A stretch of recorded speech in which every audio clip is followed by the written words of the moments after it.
Bharatiya Janata party RPI व मित्रपक्ष लोकसेवा आघाडी कोल्हे गटाच्या वतीने कोपरगाव नगर परिषद सार्वत्रिक निवडणुकीसाठी नगराध्यक्ष पदासह जवळपास 12 प्रभागांमधील 21 जागांसाठी उमेदवारांच्या नावाची घोषणा करण्यात आली असून त्यामध्ये अनेक जुन्या लोकांचा पत्ता कट करत अनेक नवीन चेहऱ्यांना संधी देण्यात आली आहे। नगराध्यक्ष पदासाठी पराग शिवाजीराव संधान यांच्या नावाची घोषणा करण्यात आली आहे।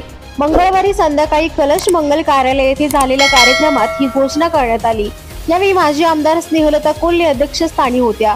यावेळी उमेदवारांना माजी आमदार स्नेहलता कोल्हे आणि युवा नेते विवेक कोल्हे यांच्या हस्ते पार्लिमेंट बोर्ड मधील सर्व सदस्यांच्या उपस्थितीत उमेदवारीचे पत्र देण्यात आले। प्रभाग क्रमांक 3 मधील 1, 4 मधील 1 आणि 5 मधील 1 तसेच प्रभाग क्रमांक 11, 12 आणि 14 मधील दोन्ही जागांसाठी उमेदवारांची घोषणा झालेली नाही।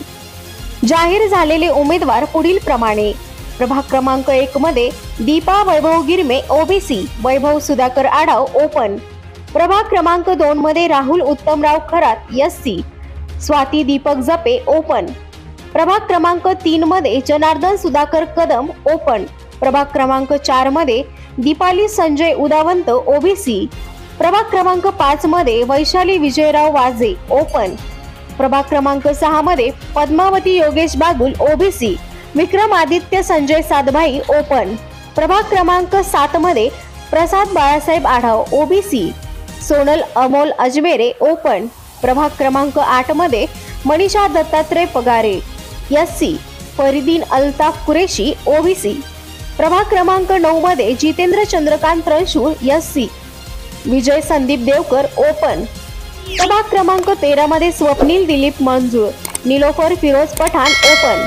प्रभाग क्रमांक 15 मध्ये सुरेखा विनोद राक्षे, अनिल विनायक आव्हाड ओबीसी।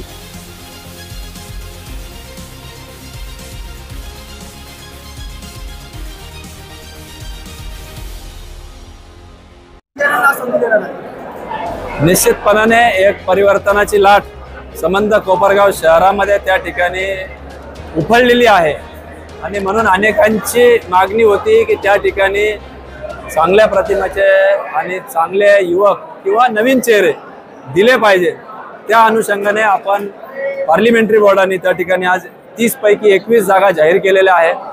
काही जागांचा तिढा किंवा चर्चा किंवा विचार विनिमय अजून चालू आहे। ते झाल्यावर आज उद्यामध्ये त्याही जागांचे घोषणा आम्ही करणार आहोत।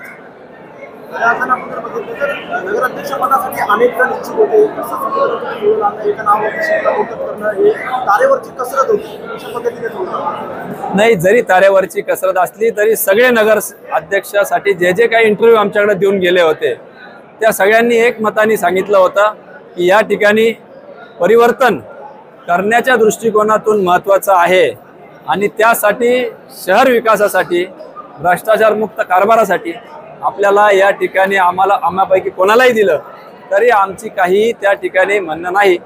त्याच्यामुळं आम्हाला त्याच्यावर काही तारेवरची कसरत झाली नाही। सर्वानुमते आम्ही या नावावर शिक्कामोर्तब केलेला आहे। आमचे बूथ प्रमुख, शक्ती केंद्र प्रमुख, त्याचप्रमाणे मित्रपक्ष, सहकारी, कार्यकर्ते, विविध क्षेत्रातील मान्यवर अशा सगळ्यांचा अभिप्राय घेऊन आणि आम्ही त्या ठिकाणी नगराध्यक्ष पदाचे उमेदवार निवडलेले आहेत। भारतीय जनता पार्टी, आरपीआय व मित्रपक्ष कोणकोणते पक्ष तुमच्या सोबत आहे? नाही, भारतीय जनता पार्टी अर्थातच आमचा त्या ठिकाणी पक्ष आहे।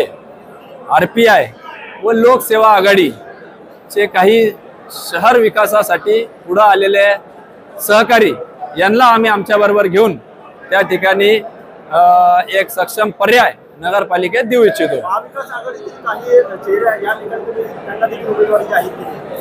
नाही, आम्ही लोकसेवा आघाडीतील या ठिकाणी एक लोकसेवा आघाडी जी शहराच्या दृष्टिकोनातून गेली अनेक वर्ष काम करते त्या लोकसेवा आघाडी बरोबर आम्ही आमच्याबरोबर समाविष्ट करून घेतलेला आहे।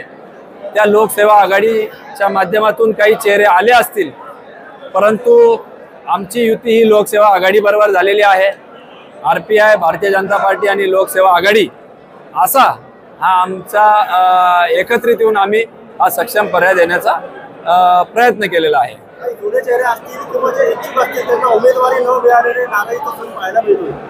नाही, माझ्या मते काही नाराजी फारशी त्या ठिकाणी झालेली नाही। कारण की अतिशय लोकशाही पद्धतीने त्या प्रभागात असलेले आमचे कार्यकर्ते, तळागाळात करणारे धावपळीचे लोक अनेक ठिकाणी 2-2, 3-3 निवडून येणारे सक्षम उमेदवार होते, परंतु त्यांना आपापसात बसून त्या ठिकाणी आम्ही एकमत करायला लावलं आणि त्यांच्याच पातळीवर त्यांनी एकमत करून आमच्या पार्लिमेंटरी बोर्डाला कळवलं।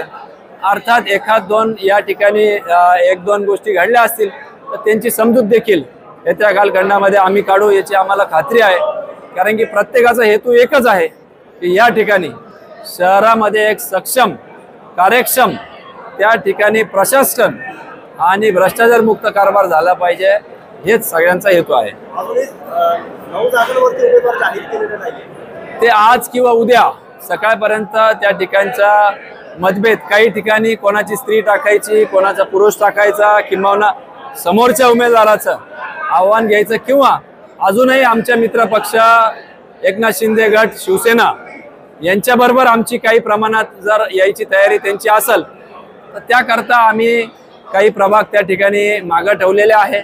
अर्थात त्यामध्ये अंतर्गत देखील आमचे काही चर्चा राहिलेली आहे, परंतु ती अंतिम टप्प्यात आहे। प्रभाग क्रमांक 11, 12 आणि अजून एक प्रभाग आहे, इथले माझ्या मते उमेदवारी घोषित करायचं राहिलेलं आहे। अनेक मुद्दे खरं तर आहे। शहर विकासाच्या दृष्टिकोनातून रस्ते, वीज, पाणी, गटार यासही रोजगार, भ्रष्टाचार मुक्त कारभार, सक्षम प्रशासन असे अनेक मुद्दे घेऊन आम्ही या निवडणुकीला सामोरे जाणार आहोत। आणि निश्चितपणाने काय वाटतं या प्रश्नाचं उत्तर एकच आहे की परिवर्तन हे अटळ आहे आणि मोठ्या घवघवीत यश या आमच्या सगळ्या भारतीय जनता पार्टी व मित्र पक्ष आणि लोकसेवा आघाडीला मिळाल्याशिवाय राहणार नाही याची मला आजच खात्री पटलेली आहे।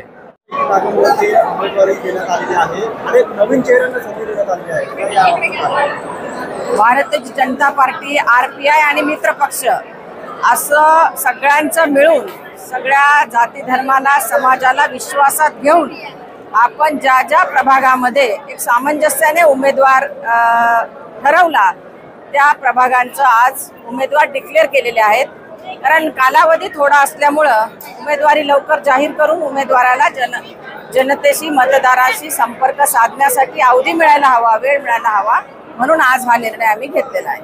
काही प्रभागाची उमेदवारी आपण डिक्लेअर केली, काय सांगता? काही प्रभागांमध्ये थोडंसं इच्छुकांची संख्या जास्त आहे, काही मित्र पक्षाच्या अपेक्षा अशा या निमित्ताने काही प्रभागांमधल्या चर्चा बाकी असल्यामुळे थोडी उमेदवारी उद्यापर्यंत डिक्लेअर होईल।